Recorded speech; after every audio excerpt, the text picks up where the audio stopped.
अच्छा, वितर्क बाधने प्रतिपक्ष भावनम।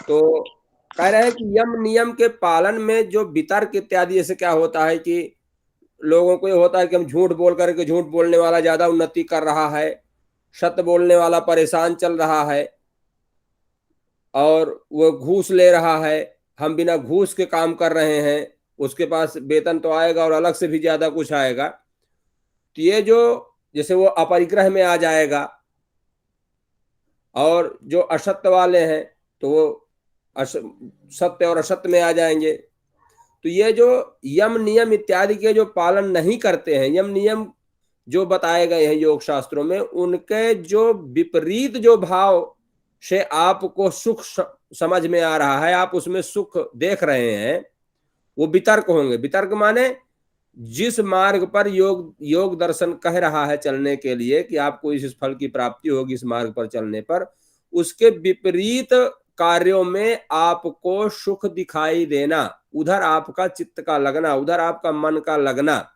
उन कार्यों में ज्यादा आपको आनंद दिखाई देना, तो वो जो वितर्क है, तर्क और वितर्क, तो वो जो तब वितर्क है, तो उनसे आपको दूरियां बनाना पड़ेगा, क्योंकि वह आपको ज्यादा लुभावनी होंगी।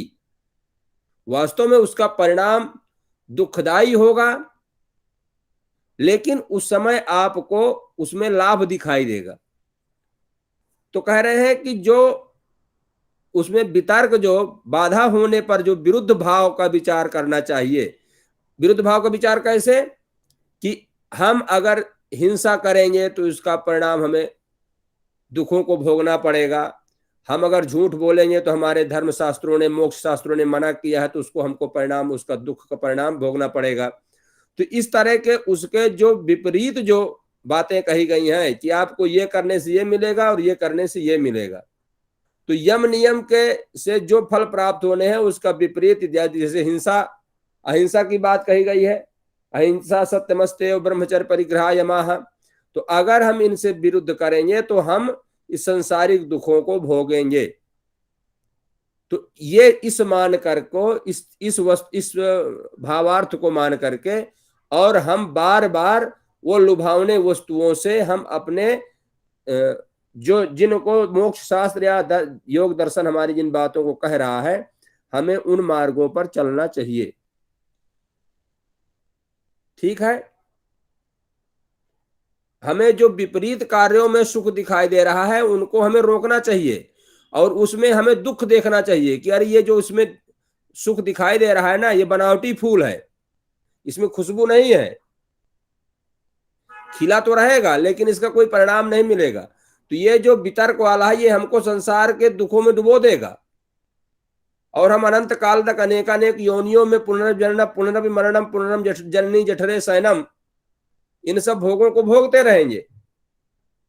तो हमें इनको, इनसे हमें दूरियां बनाना होगा। तो वही कह रहे हैं कि यम नियम के भंग होने पर से बहुत बड़ी हानि होगी, और ऐसा मान करके उन वितर्कों को रोक देना चाहिए।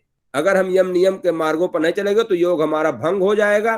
जब हम योग की ओर प्रवृत्त नहीं होंगे तो हम भोग की ओर प्रवृत्त होंगे, क्योंकि वितर्क जो होंगे, जो योग नियमों से जो विरुद्ध होंगे, वो हमें भोग की ओर प्रवृत्त करेंगे, और भोग ही दुख का कारण है। तो इसलिए हमें उन भोगों में दुख देखना होगा, उनसे हमें हानि समझना होगा कि ये भोग जो है हमें हानिकारक है। इसलिए हानि मान करके कि हम हानि वाला कोई काम न करें, लाभ वाला काम करें। तो योग मार्ग पर कहे हुए जो प्रशस्त जो मार्ग होंगे, उससे आपको सुख की प्राप्ति होगी। और जो आप योग के विरुद्ध जो आपको दिखाई दे रहे हैं संसारिक लोग बहुत सारे, क्योंकि योगी कम लोग होंगे और अधर्म पर चलने वाले बहुत सारे लोग होंगे, अभी आगे बहुत सारी चर्चाएं करेंगे इसके बारे में हम। तो हमें उसके विपरीत भावना, वो जो लोग कर रहे हैं, जो घूस ले रहे हैं ना, जो झूठ बोल रहे हैं, जो हिंसा कर रहे हैं, उनको करने दीजिए। आप देख करके हंसिए कि हमारे ऋषियों ने इस बात को कहा है तो सत्य कहा है, ऋषि झूठ नहीं बोल सकते। तो क्योंकि ऋषियों के बारे में कहा गया है कि ऋषियों मंत्र दृष्टा रहा, वो कहते नहीं है, वो जो जो परमात्मा जो बातें होती है उसको देखते हैं। इनकी उतनी दिव्य शक्तियां, इतनी तीक्ष्ण उनकी जो दृष्टि होती है, तीक्ष्ण होती है। तो उन नंगी आंखों से, इस भौतिक जगत की आंखों से वो देख लेते हैं उस, जिस प्रकार से वेदों के मंत्रों को ऋषियों ने देखा है, ऋषियों मंत्र दृष्टा रहा, ऋषियों ने मंत्रों को लिखा नहीं, ऋषियों ने मंत्रों को देखा है, आसमान में तैर रहे थे वो मंत्र, और जो कहते हैं उन्हीं वेदों के रूप में प्रस्तुत कर दिया अपनी लेखनी के माध्यम से। तो ऋषियों मंत्र दृष्टा रहा, ऋषियों के द्वारा जो योग दर्शन इत्यादि ग्रंथों का जो निर्माण हुआ है ना, वो झूठ नहीं बोल सकते। और उसके विपरीत जो है अधर्म के जो वितर्क भावना वाले हैं, जो उसमें उसके विपक्ष वाले जो भाव में सुख दिखाई दे रहे हैं ना, वो आपको अधर्म में ले जाएंगे, और अधर्म का परिणाम आपको दुखदाई होगा, आपको हानिकारक होगा। ठीक है, आगे बढ़े। Yes sir. सुंदर। तो कह रहे हैं कि वितर्का हिंसादयः कृतकारितानुमोदिता लोभ क्रोध मोह पूर्वका मृदु मध्याधिमात्रा दुखा ज्ञानानंत फला इति प्रतिपक्ष भावनम। वितर्का हिंसादयः कृतकारितानुमोदिता क्रोध लोभ मोह पूर्वका मृदु मध्याधिमात्रा दुखा ज्ञानानंत फला इति प्रतिपक्ष भावनम। बालिका वर्ग झटिति। वितर्का हिंसादयः कृतकारितानुमोदिता लोभ क्रोध मोह पूर्वका मृदु मध्याधिमात्रा दुखा ज्ञानानंत फला इति प्रतिपक्ष भावनम। पुनरेक बारम, बहुत महत्वपूर्ण सूत्र है। जी सर। वितर्का हिंसादयः कृतकारितानुमोदिता लोभ क्रोध मोह पूर्वका मृदु मध्याधिमात्र दुखा ज्ञानानंता फला इति प्रतिपक्ष भावनम। सुंदरम। बालक वर्गाणि। वितर्का हिंसादयः कृतकारितानुमोदिता लोभ क्रोध मोह पूर्वका मृदु मध्यादिमात्रा दुःख ज्ञानानंत फलाः इति प्रतिपक्ष भावनम। सुंदरम सुंदरम। तो कह रहे हैं वितर्क क्या है? वितर्काह काह, वितर्क क्या है? तो कह रहे हैं वितर्क है हिंसादयः। जैसे तर्क क्या है? अहिंसा। तर्क माने सत्य पक्ष, वितर्क माने असत्य पक्ष, तर्क माने धर्म पक्ष, वितर्क माने अधर्म पक्ष। जिस प्रकार से दो अधिवक्ता आपस में एक दोषी को सही सिद्ध करने का प्रयास करता है और एक सत्य को सत्य सिद्ध करने के लिए प्रयास करते हैं, तो जो सत्य को सत्य सिद्ध कर रहा है वो तर्क कर रहा है, और जो असत्य को सत्य बना रहा है वो वितर्क कर रहा है। तो कह रहे हैं वितर्काह काह, वितर्क क्या है? तो कह रहे हैं हिंसादयः। हमारे यम नियमों में अहिंसा की चर्चा की गई है कि अहिंसा तर्क है, न्याय संगत है। तर्क माने न्याय, न्याय संगत है तर्क। तो कह रहे हैं कि उसका विरुद्ध भाव होना, उसका विपरीत उल्टा। तो अहिंसा का उल्टा क्या होगा? हिंसा। तो कह रहे हैं हिंसा इत्यादि से अहिंसा सत्य, सत्य का विपरीत हो जाएगा असत्य। तो ये जो इत्यादि हैं, जितने भी हमारे तर्क हैं, तर्क माने योग शास्त्रों में कहे हुए यम नियम इत्यादि न्याय संगत जो वाक्य वो तर्क होते हैं।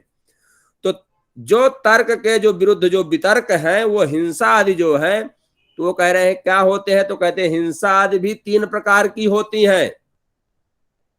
कौन कौन से? वो होते हैं कृतकारिता अनुमोदिता। ये क्या होते हैं? तो कहते हैं कृत माने होता है स्वयं करना। आप हिंसा असत्य इत्यादि जो वितर्क हैं, इनको या तो आप स्वयं कर रहे हैं, या तो कारिता, या तो आपके द्वारा कराए जा रहे हैं, और या तो अनुमोदिता, या तो आप उस हिंसा आदि को अपना समर्थन दे रहे हैं, उसको सत्य बताने का प्रयास कर रहे हैं, उसमें आप सत्य की व्याख्या कर रहे हैं, उसको आप सही मार्ग बताने का प्रयास कर रहे हैं, उसमें आप अनुमोदित हैं, उसमें आपकी मोहर लगी हुई है, आप उस पर सहमति दे रहे हैं, आप उसको उसके पक्ष में खड़े हैं। इस तीन प्रकार से आपको इसका दोष लग सकता है। ठीक है। फिर कह रहे हैं कि लोभ क्रोध मोह पूर्वकाः, इस इन मार्गों पर आप 3 भावों के कारण जा सकते हैं। या तो आप किसी लोभ को देख करके, जैसे घूस इत्यादि लेना आपका लोभ है, या तो हिंसा इत्यादि करना आपका क्रोध है। भाई आप बकरा काट करके आप पैसा में महंगा बेचना चाहते हैं कि बहुत लोग ग्राहक आएंगे, चलो बकरा काट देते हैं तो उससे पैसा की प्राप्ति हो जाएगी, आप जो है लोभ दिखाई दे रहा है। क्रोध में कोई जीव है उसको आप उससे घृणा करते हैं, आप उसको मार रहे हैं, तो क्रोध पूर्वक। अथवा मोह पूर्वक जो हिंसा हो रही है, लोभ क्रोध मोह पूर्वक ये जो हो रही है, आप ये इनके जो कारण हैं, आप लोभ के कारण कर सकते हैं, क्रोध के कारण आप कर सकते हैं, अथवा मोह के कारण आप हिंसा कर सकते हैं। ये तो 3 प्रकार हो गए, ये आपके कारण हो गए। और उनकी मात्रा क्या हो सकती है, कितने क्वालिटी में हो सकता है, वो ये 3 प्रकार होंगे। मृदु मध्याधि मात्रत्वात्, मतलब वो आपका कम मात्रा में भी हिंसा और असत्य इत्यादि हो सकते हैं, मीडियम में मतलब मध्य में हो सकते हैं, और अधिमात्रा मतलब अत्यधिक मात्रा में भी आपके वो दोष हो सकते हैं। वो वितर्क जो है, हिंसा आदि जो है, वो आपको न्यून भी हो सकते हैं, मध्य भी हो सकते हैं, और अत्यधिक मात्रा में भी हो सकते हैं। तो कह रहे हैं कि अगर हमने कर दिया तो कह रहे हैं उसका आपको फल भोगना पड़ेगा। तो कह रहे हैं क्या फल होगा, तो कह रहे हैं दुखा ज्ञानानंत फला, दुख और अज्ञानता अत्यधिक। अब इसमें जब आप हिंसा इत्यादि करेंगे, मतलब वितर्क पक्ष को आप जीवन जिएंगे व्यवहारिक जीवन में, तो आपको क्या होगा, जैसे मोह हो जाएगा, क्रोध हो जाएगा, लोभ हो जाएगा, तो इससे क्या होगा, मिथ्या ज्ञान होगा। इससे आपको तमोगुण रजोगुण की वृद्धि होगी। जब इनकी वृद्धि होगी तो आपके अंदर अज्ञानता अविद्या आदि आपको घेर लेंगे। जब अज्ञानता हो जाएगी तो अज्ञानता का परिणाम क्या होता है, दुख होता है। अनेकानेक योनियों में आपको जन्म लेना पड़ेगा, अनेकानेक का अपने कर्मों के परिणामों को भोगना पड़ेगा, दुख स्वरूप। अब वह दुख स्वरूप आपको आज मीट खाने में या आपको असत्य बोलने में लाभ की प्राप्ति दिखाई दे रही है, लेकिन वह आपके ताप संस्कार ताप इत्यादि ये जो दुख हैं, इनको भोगना पड़ेगा, जो आज आपको सुख दिखाई दे रहे हैं। तो ये आपके, तो इसलिए कह रहे हैं कि इन आपको लोभ के कारण भी आप कर सकते हैं। लोभ आएगा तो अज्ञानता आएगी, क्रोध आएगा तो अज्ञानता आएगा, मोह आएगा तो अज्ञानता आएगा, अज्ञानता आएगा तो दुख का भंडार इकट्ठा कर रहे हैं। वह अज्ञानता के कारण आपको मृदु मध्य और अधिक मात्रा में वो आपकी क्वालिटी हो जाएगी। और वह 3 प्रकार से भी आप, चलो हमने तो मुर्गा नहीं काटे ना, हम तो काटा काटाए ले आए, काटे तो हमको दोष लगे। तो आपने मुर्गा जो नहीं काटे लेकिन आप कटवा तो रहे हैं, तो उसका आपको परिणाम प्राप्त होगा। आप कह रहे हैं कि भाई मुर्गा की संख्या बढ़ रही है, बकरों की संख्या बढ़, इनकी क्या मतलब है, भाई इनको तो खाना चाहिए, मनुष्य तो खा सकता है, प्राचीन काल में भी लोग खाए हैं। इस तरह का अनुमोदन करना, लोगों को उसके पक्ष में खड़े हो जाना ही अनुमोदित है, उसका साथ देना है। इसमें भी आपको भोगना पड़ेगा। इस तरह के आपके ये परिणाम प्राप्त होंगे। इसलिए आपको प्रतिपक्ष भावना बहुत जरूरी है, वितर्क के विरुद्ध, मतलब तर्क संगत। इसमें हानि लाभ क्या होगा, अनंत फल, अनंत अज्ञान, अत्यधिक अज्ञानता की प्राप्ति, और उस अज्ञानता के कारण आपके जो कर्म होंगे उससे दुख की, अत्यधिक दुख, साधारण नहीं, अनंत फला, अत्यधिक दुख की प्राप्ति होगी। आ गई समझ में? जी सर। अच्छा, फिर अब ये कह रहे हैं कि इसमें व्यास जी ने कहा कि व्यास भाष्य में कहा गया कि यह आपका 3 प्रकार का हो सकता है, हिंसा इत्यादि। जो हिंसा इत्यादि जो वितर्क है 3 प्रकार का हो सकता है, नियम, विकल्प और समुच्चय के भाव से। उन्होंने व्यास भाष्य में 27 प्रकार का अहिंसा इत्यादि बताया है, 27 प्रकार, और फिर थोड़ा सा और जब हम मृदु मध्यादि मात्रत्व जोड़ देंगे ना तो 81 प्रकार का हो जाता है। तो ये कह रहे हैं कि हिंसा आदि जो है तो 3 प्रकार से भी हो सकते हैं, नियम, विकल्प और समुच्चय के भाव से। तो नियम क्या है, कह रहे हैं कि हम नियम बना लेना कि हम केवल एक ही प्राणी की हत्या करेंगे, अन्यों को तो नहीं करेंगे। गौ तो नहीं मारना चाहिए, लेकिन मछली मार देने में कोई दोष नहीं है। तो कह रहे हैं एक प्राणी की हत्या करना ये आपका नियम पूर्वक हिंसा इत्यादि में प्रवृत्त हो जाना होगा। ये आप नियम बना लिए हैं कि एक जीव की हत्या करेंगे। विकल्प की दृष्टि से आप कह रहे हैं कि 2 में से किसी एक को खा सकते हैं हम, या तो गौ तो नहीं खाएंगे, लेकिन मछली भी खा सकते हैं और बकरी भी खा सकते हैं। इन 2 में से किसी एक को तो भाई हम खा लेंगे, 2 में से कहो चाहे जिसको बंद कर दें। तो विकल्प के रूप में आपको रखना ये ये दूसरे प्रकार का, ये विकल्प में आता है। हिंसा आदि के जो है 3 ये विकल्प हो सकते हैं। फिर एक समुच्चय होता है, भाई हम किसी भी प्राणी को जो हमको मिलेगा हम उसी को काट खाएंगे, उसी को हम मार देंगे, उसी को हम नष्ट कर देंगे। ये आपका समुच्चय की है। नियम, विकल्प और समुच्चय की दृष्टि से भी लोग हिंसा इत्यादि में प्रवृत्त होते हैं। अब कहते हैं जो अनंत फल प्राप्त होगा, तो कहते हैं अनंत फल में क्या है, तो कह रहे हैं वो अनंत फल आपको उसका तत्काल भी देखने को मिल सकता है। अभी हमने कर्म किया उसका परिणाम भी मिल सकता है। अगर अभी नहीं मिला तो कालांतर में, मतलब कुछ काल के बाद, आज किए हैं तो 15-20 दिन बाद उसका परिणाम मिल सकता है। अगर नहीं कालांतर में मिला तो जन्म जन्मांतर में वो मिलेगा। इसका ज्ञान हमको अनुमान प्रमाण और शब्द प्रमाण के द्वारा प्राप्त होता है। ठीक है, आगे बढ़े। जी सर। सुंदर। अब कह रहे हैं कि अहिंसा, तो अब अहिंसा सत्यमस्तेव ब्रह्मचर्य परिग्रह यमाह। तो अब कह रहे हैं कि अहिंसा, हम जैसे यहां तक तो हो गया कि इनसे बचिए। अच्छा, कह रहे हैं ठीक है, अगर हम इनका पालन करेंगे तो हमें लाभ तो बताइए, क्या लाभ होगा इससे, एक एक वस्तु का बताइए। तो कह रहे हैं कि अहिंसा से क्या लाभ होगा आपको। तो कह रहे हैं कि अहिंसा के लिए अहिंसा प्रतिष्ठायाम तत्सन्निधौ वैरत्यागः, अहिंसा प्रतिष्ठायाम तत्सन्निधौ वैरत्यागः। उच्चारणम बालक वर्गा।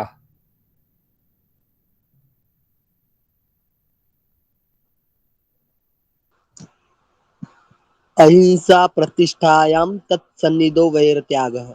सुंदरम बालिका वर्ग।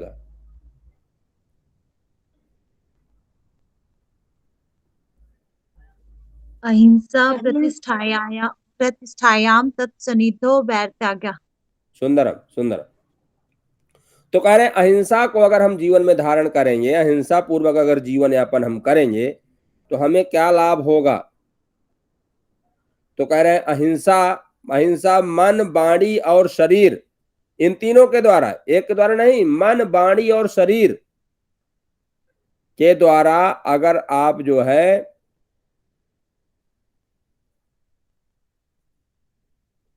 अहिंसा को धारण करते हैं तो जितने भी जीव हैं उन जीवों के प्रति आपका वैर भाव का त्याग हो जाएगा, मतलब प्रेम भाव हो जाएगा। किसी भी जीव के प्रति आपको वैर भाव नहीं हो जाएगा, सभी प्राणियों के प्रति वैर भाव छूट जाएगा। और कह रहे हैं क्या लाभ होगा, कह रहे हैं और उसके उपदेश से आप जिसको ज्ञान देंगे तो उसको समझने वाले और उसका आचरण करने वाले का भी अपने आचरण के अनुसार अन्य प्राणियों के प्रति वैर भाव छूट जाता है। आप जिनको ज्ञान देंगे उनको भी, और आप जैसे जो वैर भाव, जो अहिंसा को जो जीवन में धारण कर लिया है, उसके आचरण करने वाले से जो व्यक्ति उसको अपने जीवन का आदर्श बनाएगा, उनके मार्गों पर जो चलेगा, तो उनसे भी वैर भाव छूट जाता है। तत्सन्निधौ वैर त्याग अहिंसा प्रतिष्ठायाम, जिसने अहिंसा को प्राप्त कर लिया है, चरम सीमा को प्राप्त कर लिया है, अहिंसा का आचरण जिसके परिपक्व हो गया है, समझ में आ गई बात? उससे दो लाभ होते हैं। एक तो निजी लाभ ये है कि आप समस्त जीवों से आपका वैर भाग त्याग देंगे, चाहे कुत्ता, बिल्ली, सर्प, बिच्छू इत्यादि कोई भी आपको जिनको हिंसक के रूप में मानते हैं, उनसे आपका वैर भाव छूट जाएगा। और आपको जो चित्त धारण करेगा, आपका जो अनुसरण करेगा, उससे भी समस्त जीवों के प्रति वैर भाव का त्याग हो जाएगा। और आपका आचरण करने वाले, आपके कार्यों को देख करके, आप समाज में आपको देख करके जो लोग जीवन यापन करेंगे, आपके अनुसरण करेंगे, उनको भी सभी प्राणियों के प्रति वैर भाव छूट जाता है। ठीक है, मतलब समाज में एक प्रेम की भावना उत्पन्न होगी, सुख और शांति समाज में प्राप्त हो जाएगी। ठीक है,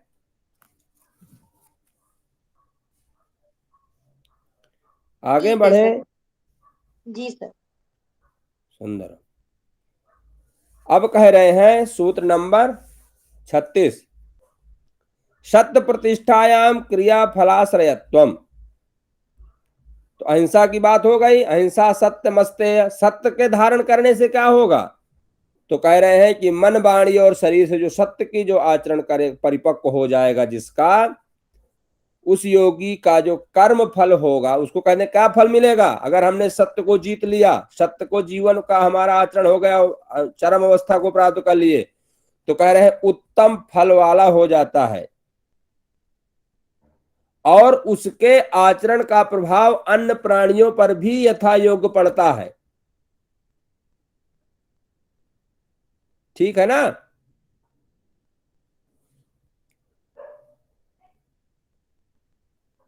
जी सर। मतलब आप जो है, जैसे आप जो कुछ भी, सत्य का मतलब होगा कि आप जैसे जो कुछ भी कह देंगे वह पूर्ण हो जाएगा। सत्य का मतलब यह है कि उत्तम फल प्राप्त होना। जैसे मान लीजिए किसी को संतान की प्राप्ति नहीं होना, और आपने कह दिया कि आपने सत्य को जीत लिया है, तो अगर आपने, आपकी वाणी से निकल आया है शब्द, तो वह पूर्ण होगा, उत्तम फल वाला होगा। लेकिन यहां पर विशेषता यह है कि वह जो योगी होगा ना, वह योगी प्रकृति के सिस्टम को और सत्य को, जब सत्य धारण करेगा तो उसको सत्य ही दिखाई देगा, तो वह यथा योग देख करके बोलेगा। ये नहीं कि किसी को मान लीजिए बंध्या है और उसको आपने कह दिया कि आपको पुत्र की प्राप्ति होगी, वो अधर्म मार्ग पर चलने वाला है और उसको आप आशीर्वाद देते चले जा रहे हैं। इस पर नहीं, आपको यथा योग, जैसे कि मान लीजिए तूफान आ रहा है और योगी कहते कि रुक जा तूफान, तो आपने तूफान रुक जा तो रुक जाएगा, ऐसा नहीं होगा। ये संगत बात नहीं है, संगत युक्त बात आपको कहनी होगी। जैसे अधिक वर्षा, बाढ़ आ गई, अब योगी जा कह दे कि रुक जाओ यहां से बाढ़, अब तो बाढ़ नहीं रुकेगी। आपको वहां पर यथा योग, वहां पर देखना पड़ेगा। व्यास भाष्य में यहां भी कहा गया है कि अगर वो मान लीजिए कोई अधार्मिक है और जा कह दे कि तू जा धार्मिक बन जा, तो धार्मिक बन जाएगा? नहीं बन जाएगा। वो पहले पात्र को देखे, क्योंकि जो जो जिसको जिसको कह देगा तो पूरा संसार फिर धार्मिक हो जाए। ये धर्म गुरु जितने घूम रहे हैं, जितने, तो कह रहे हैं कि वो देखे कि इसकी लालसा है कि नहीं, इसका अनुराग है कि नहीं, ये उस मार्ग पर चलने लायक है, तो उस पर आप, उसका सपोर्ट मिलेगा आपकी वाणी का। और वो अधर्म कर रहा है, तुम सीधे आज गए कि "ए लड़के, तुम चलो धर्म पर चल जाओ", तो वो दिन भर सोने वाला, मांस मदिरा पीने खाने वाला, अधर्म पर जीवन यापन करने वाला, उसको तुम आज से धर्म पर बदल दिए बिल्कुल। तो कोई ये यू टर्न नहीं है कि आपने उसको यू टर्न दे दिया तो सीधे वो जो उत्तर जा रहा था वो दक्षिण जाने लगा। ऐसा नहीं हो सकता। हमारे व्यास भाष्य में इस बात को स्पष्ट रूप से दर्शाया गया है कि धार्मिको भूयः तु भवति धार्मिकः। ठीक है।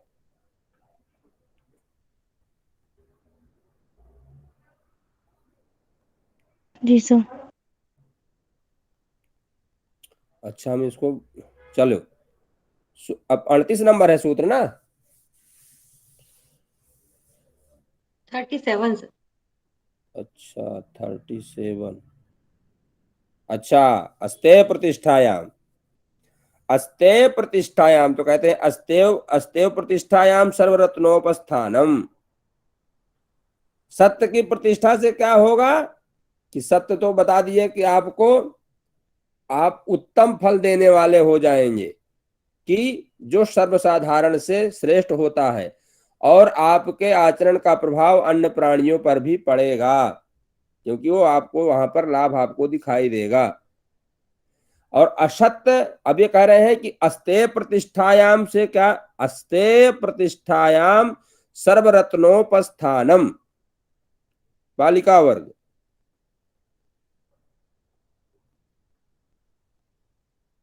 अस्ते प्रतिष्ठायां सर्वरत्नोपस्थानम। बालक वर्ग। अस्ते प्रतिष्ठायां सर्वरत्नोपस्थानम। सुंदरम। तो कह रहे हैं अस्ते प्रतिष्ठायाम, अस्ते माने होता है कि, अस्ते माने होता है चोरी, स्ते माने चोरी, अस्ते माने चोरी का त्याग, मतलब चोरी से बचना, चोरी को त्याग देना, चोरी को छोड़ना। तो कह रहे हैं मन वचन शरीर से अच्छे प्रकार से चोरी का परित्याग कर देता है, तब उसको सर्वरत्न उपस्थानम, सभी उत्तम पदार्थों की प्राप्ति हो जाती है। तो कह रहे हैं कैसे, तो बता रहे हैं इसी को कि उत्तम पदार्थों की उपलब्धि, एक तो उसमें लाभ यह होता है कि आपको उत्तम पदार्थों की उपलब्धि होगी।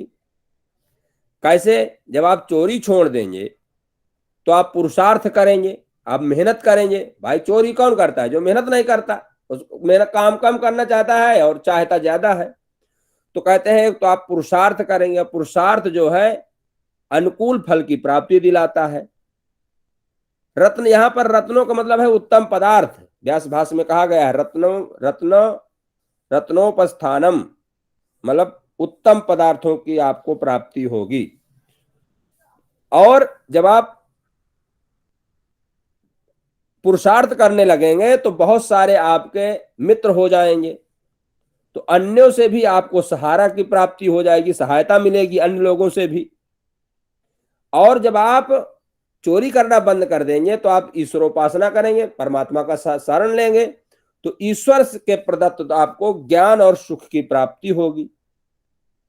लेकिन ये उपलब्धियां केवल चोरी त्यागने मात्र से नहीं होगी, आपको पुरुषार्थ भी करना होगा कि आपने चोरी छोड़ दिया तो आपको उत्तम ज्ञान की प्राप्ति हो जाएगी, आपका जो है तो सर्वरत्नोपस्थान, तो दुनिया छोड़ दे भाई। जब हमें चोरी छोड़ने से सारे रत्न मिल जाना है तो हमें क्या करना है चोरी करके, जब चोरी छोड़ने से मिल जाना है और सारे रत्न मिल ही जाना। तो कह रहे ऐसे नहीं मिलेगा कि तुम चोरी छोड़ दो तो तुम्हारे पास रत्न जो है तो आने लगेंगे, नहीं, कोई कुछ करबे नहीं करेगा। फिर जब रत्न ही मिलना है तो कहे उसमें यह शर्त लगी है कि आपको सर्वरत्नोपस्थानम तब प्राप्त होगा कि आपको चोरी को मन वचन और शरीर के द्वारा छोड़ना होगा पूर्ण तरह से, और साथ में पुरुषार्थ भी करना होगा। क्योंकि हमारे वेदों ने कहा है कि शुभ कर्म करने का विधान है, केवल अशुभ कर्म छोड़ने का नहीं। ये नहीं कहा कि आप मदीना न पीजिए तो आप मोक्ष को प्राप्त हो जाएंगे, उन्होंने ऐसा कभी नहीं कहा। उन्होंने कहा है कि आप इन कर्मों को ना करें और इन कर्मों को करें।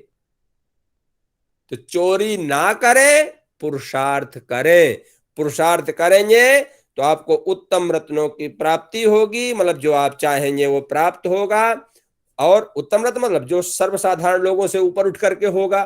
तो चोरी छोड़ देंगे तो आपका पाप कर्म नहीं होगा, पाप कर्म नहीं होगा तो परमानेंट आपको सुख की प्राप्ति होगी, योग में बाधक नहीं होंगे, आप योग मार्ग पर प्रवृत्त होंगे, आप जीवात्मा और परमात्मा का दर्शन कर लेंगे तो आपको अनुत्तम फल की प्राप्ति होगी।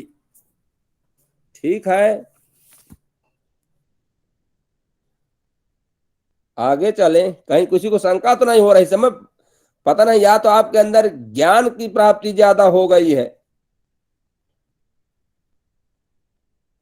या तो आप लोगों का मन नहीं लग रहा है क्या आज पढ़ने में? नहीं सर, लग रहा है।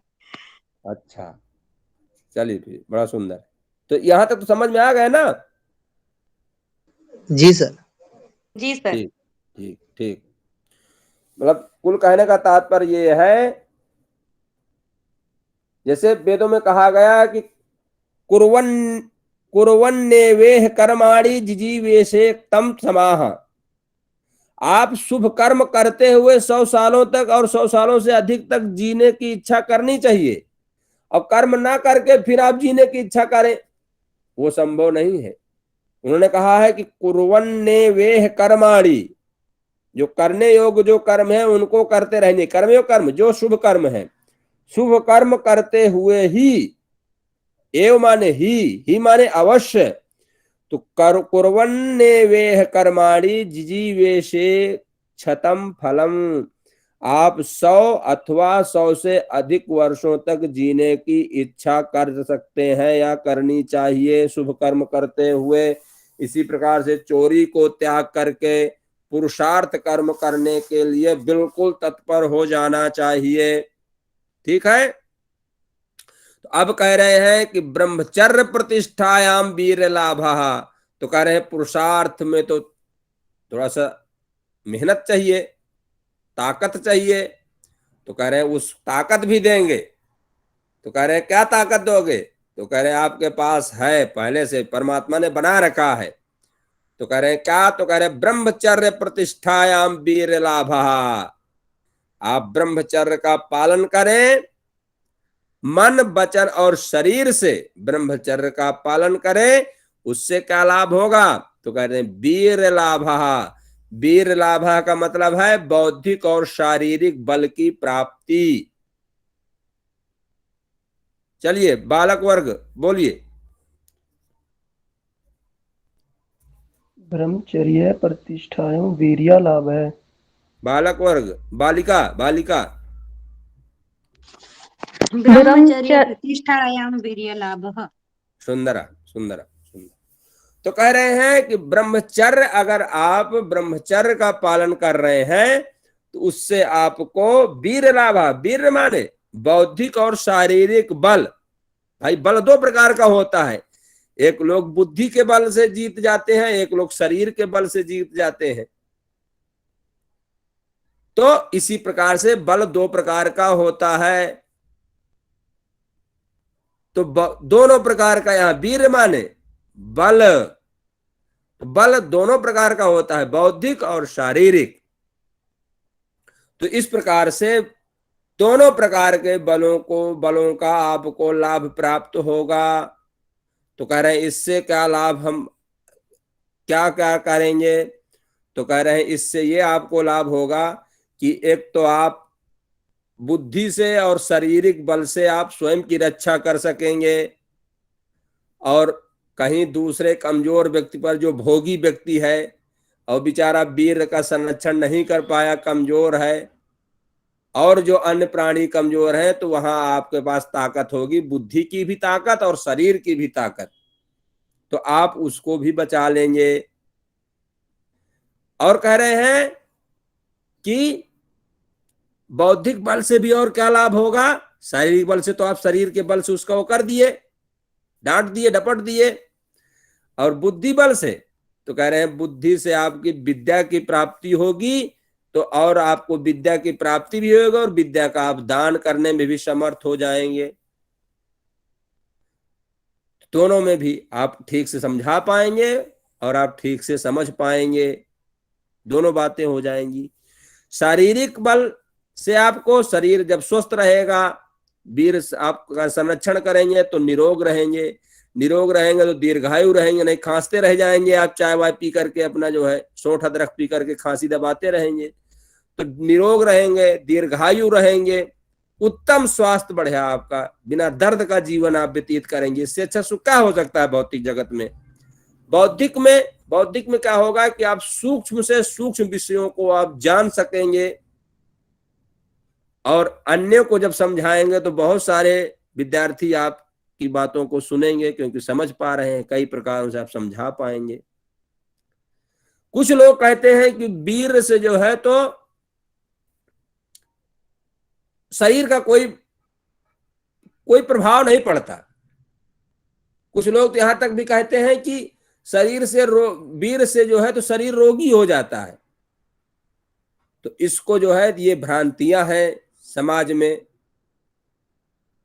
क्योंकि हमारे वेदों ने कहा है कि ऋषियों ने कहा है कि शरीर को जो है तो स्वस्थ होने के 3 आधार हैं। कौन कौन आधार है? आहार, निद्रा और ब्रह्मचर्य। आपको पौष्टिक भोजन करना चाहिए, निद्रा मतलब थोड़ा सा आपको शयन की भी जरूरत है, और ब्रह्मचर्य, इससे आप स्वस्थ रहने के 3 आधार हैं। आधार माने पिलर, जिस पर हमारा स्वास्थ्य टिका हुआ है। आप कुपथ्य भोजन करते रहिए, खूब वीर काल आप संरक्षण करिए, आप लेटरिन दौड़ने लगेंगे, उल्टी होने लगेगी, तो फोड़ा फुंसियां निकलने लगेंगी, आप वीर को बचाते रहिए। तो कह रहे हैं कि उत्तम आहार भी और आराम भी, निद्रा, तो स्वास्थ्य के 3 आधार हैं। ऋषियों ने कहा है कि आहार, निद्रा, ब्रह्मचर्य। इसलिए अगर कोई कहते हैं, भ्रमित करेंगे आपको कि वीर के संरक्षण से अनेक प्रकार के रोग उत्पन्न हो जाते हैं, तो ये भ्रांतियां हैं, योग मार्ग में बाधक है। जब ये आपको प्राप्त हो जाएगा तो आपको लौकिक उन्नति प्राप्त होगी और मोक्ष की प्राप्ति भी होगी। आगे चलें। जी सर। सुंदरम। फिर कह रहे हैं कि कोई कुछ बोल रहा है क्या?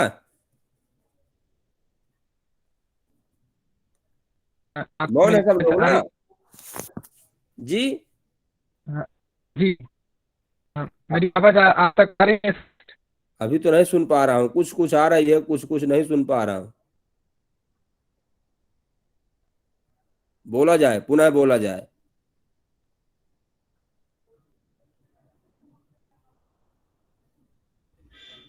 आप बोले नहीं तो फिर मैं बोलूं मैं?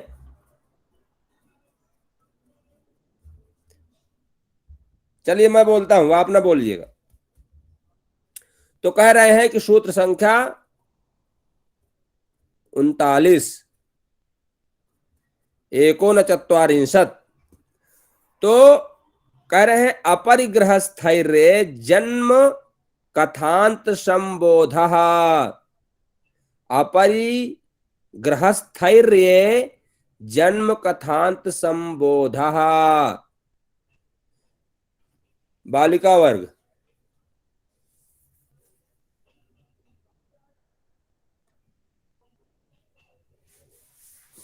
बोलिए भाई। अभी समाधि में है गुरुजी। नहीं सर, हमेशा मैं बोलती हूँ, मैं राह देख रही हूँ कि कोई बोल रहा है क्या। चलिए आप बोलते रहिए, जब किसी को नहीं बोलना तो क्या किया जाएगा। जी सर। अपरिग्रह स्थैर्ये जन्म कथनता संबोधः। पुनः एक बार हम थोड़ा देख करके पढ़ेंगे। हाँ सर, देखते। अपरिग्रह स्थैर्ये जन्म कथनता ता है मेरी बुक में संबोध। हाँ, सबके बुक में कथनता है। ओके। तो कह रहे हैं कि सुंदरम अपरिग्रह स्थैर्य। अपरिग्रह स्थैर्य मतलब अनावश्यक वस्तुओं का त्यागना। हानिकारक परिग्रह माने होता है आपको जो लाभकारी है, जो आपकी आवश्यकता है, आवश्यक और लाभकारी वस्तुओं का इकट्ठा करना परिग्रह है। और अपरिग्रह मतलब जो आपको हानिकारक पदार्थ हैं, आपके लिए जो हानि देंगे, चाहे वो आपकी मित्रता हो चाहे वो शत्रुता हो। और अनावश्यक वस्तु, अनावश्यक हानिकारक विचार, हानिकारक वस्तु, हानिकारक अनावश्यक विचार, अनावश्यक वस्तु, इनका त्यागना। जब ये त्याग जब है अनावश्यक विचार और अनावश्यक वस्तु, अनावश्यक पदार्थ और अनावश्यक वस्तु, जब इनका त्याग जो है दृढ़ता पूर्वक त्याग देता है व्यक्ति, तो कह रहे हैं क्या लाभ होगा? जन्म कथनता संबोधः। मतलब वर्तमान में मैं क्या हूं, क्या कर रहा हूं, शरीर क्यों मिला है, इंद्रियां क्या है, मैं क्या हूं, परमात्मा क्या है, जीवात्मा क्या है, इत्यादि विषयक जिज्ञासा उत्पन्न होने लगती है और ज्ञान हो जाता है।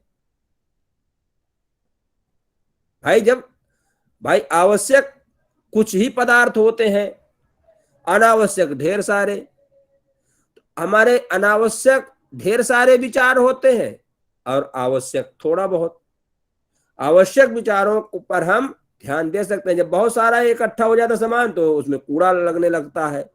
थोड़ा सामान होगा उसका आप उपयोग करेंगे। अनावश्यक वस्तुओं का दुरुपयोग होता है, उसका संरक्षण ठीक से नहीं हो पाता।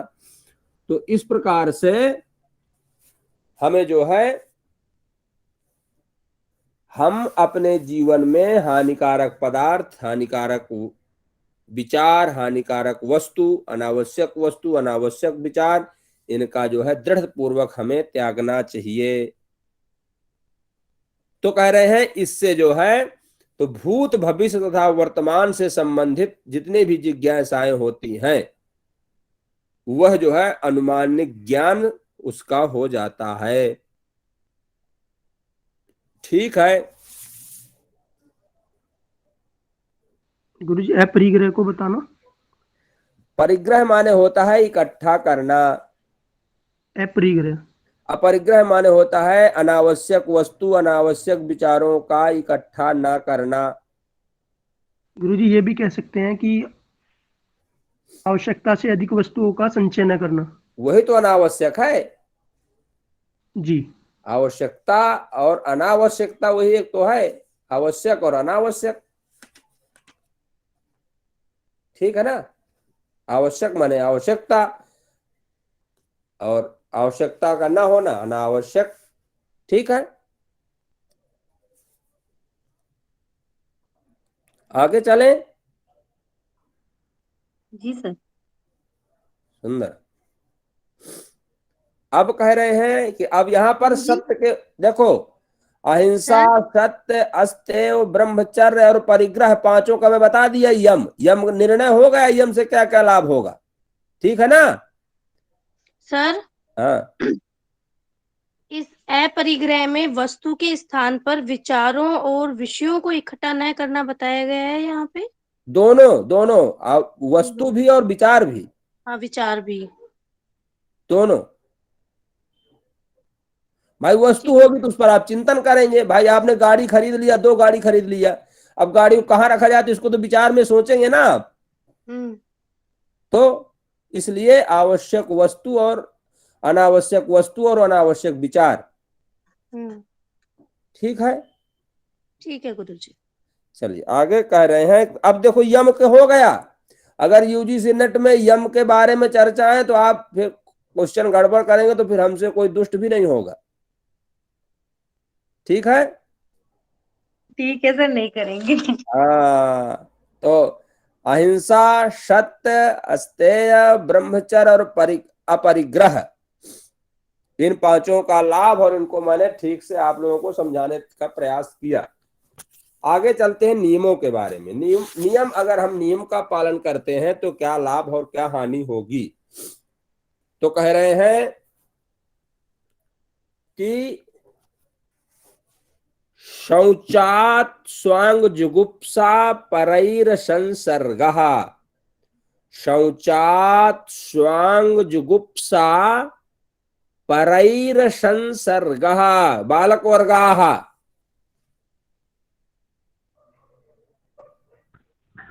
शौचात् स्वांग जुगुप्सा परे संसर्गः। पुनरेकवारं। शौचात् स्वांग जुगुप्सा परे संसर्गः। सुंदरम। बालिका।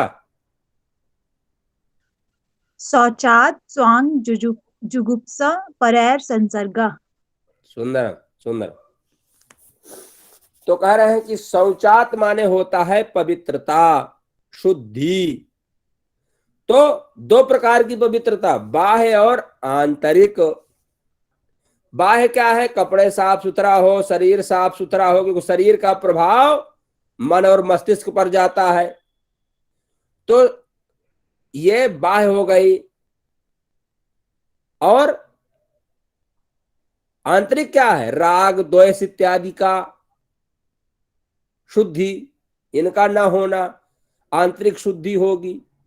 तो बाह्य एवं आंतरिक शुद्धि हो जाने पर शौचात स्व अंग जुगुप्सा, स्वांग जुगुप्सा, स्व माने अपना, अंग माने शरीर के हिस्से या पूरी शरीर आदि। जुगुप्सा, जुगुप्सा माने होता है घृणा, घृणा अथवा उसके प्रति राग का ना होना, अनासक्त होना, उसके प्रति आसक्त ना होना, वही घृणा है। तो कह रहे हैं कि जो बाह्य और आंतरिक दृष्टि को शुद्ध कर हो जाता है, मतलब राग द्वेष इत्यादि विचारों से शरीर के पसीना इत्यादि, इनसे जो कोई शुद्ध हो जाता है तो वो अपने अंगों से घृणा करने का मतलब आसक्ति से रहित हो जाता है, अनासक्त हो जाता है। और परई रसंसर्ग, परई ही असंसर्ग, र को या विसर्ग हो जाएगा। तो परई ही माने, परई माने अन्य ही, अन्य लोगों के शरीर से भी, अनासक्त असंसर्ग, संसर्ग माने क्या होता है? विचरण करना, उन्हीं के बीच में घूमना, उन्हीं का ध्यान करना, उन्हीं का चिंतन करना, उन्हीं से मित्रता करना। और असंसर्ग, उनसे दूरियां बनाना, वो असंसर्ग है, अनासक्त होना। तो कुल मिला करके अगर हम एक शब्दों में कहें तो जब व्यक्ति बाह्य और आंतरिक शुद्धि से परिपक्व हो जाता है, जो योगी, वह जो है अपने और दूसरे लोगों के शरीर से अनासक्त हो जाता है, उनके प्रति उनका लगाव नहीं होता। क्योंकि अगर आप अपने शरीर पर ज्यादा ध्यान देंगे, अपने शरीर को ज्यादा आप समय देंगे, तो उससे क्या होगा? आपके समय की बर्बादी होगी। आप सुंदर सुंदर कटिंग कटाएंगे, ढेर सारा क्रीम पाउडर लगाएंगे, कपड़ा रंग बिरंगा पहनेंगे, ये कटिंग का वो कटिंग का। तो शरीर की सुंदरता लगाने में अगर आप व्यस्त हो जाएंगे तो उससे आपको मिथ्या ज्ञान होगा। बार बार आप शीशा देखेंगे, कोई बाल इधर तो नहीं गिर रहा, कोई बाल उधर तो नहीं गिर रहा, काजल यहाँ लगा है कि नहीं लगा, वहां लगा है कि नहीं लगा, कौन सी कटिंग कटा करके आए हैं, ये फौजी कटिंग है, ये वो कटिंग है, ये वो कटिंग है। इन सब में अगर आप ध्यान देंगे तो ना तो आपको ज्ञान के प्रति, आपको आप योग के संसाधनों पर आपका समय नहीं मिलेगा। फिर अगर आप दूसरे के शरीर से प्रेम करेंगे तो आपके अंदर सुंदर सुंदर शरीर को देख करके अगर आप उससे आसक्त रहेंगे तो आपके अंदर काम वासना की उत्पत्ति होगी, जो आपको दुख की ओर ले जाएगा। इसलिए जो है तो दोनों के, अपनी शरीर भी और दूसरों के शरीर से अनासक्त रहना, यह क्या है, शौचात के नियमों का पालन करेंगे तो इससे आपको ये लाभ होगा। स्वशरीर जुगुप्सा और अन्य ही शरीर ही अनासक्त असंसर्ग। ठीक है,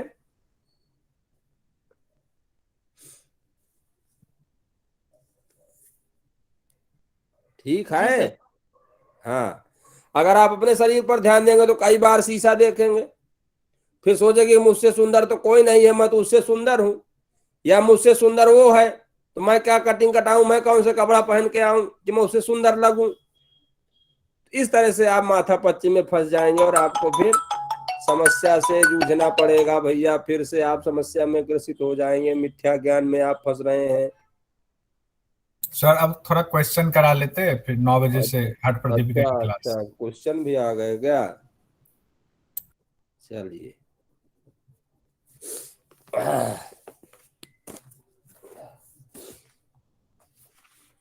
अच्छा, तो जब योग के, हाँ अब क्वेश्चन में भी आ रहे हैं भैया, अब थोड़ा इधर भी आ जाए। तो कह रहे हैं कि जब योग के, जब झूठ बोलने वाले हमको मिलेंगे, असत्य आचरण वाले मिलेंगे, धर्म वाले मार्ग वाले मिलेंगे, तो उनको देख करके अपने मार्ग पर चलाने का हमको भी प्रयास करेंगे, और हमको भी सोचेंगे कि अरे हमको तो दिन भर का 500 मिलता है और थोड़ा सा घूस ले लेंगे तो 1000 तो घूस का मिल जाएगा, तो 1500 हो जाएगा। तो अगर इस तरह के विचार आते हैं, इनमें हमारा मन लगने लगे, तो हमें क्या करना चाहिए? चंदन बिष्ट जी,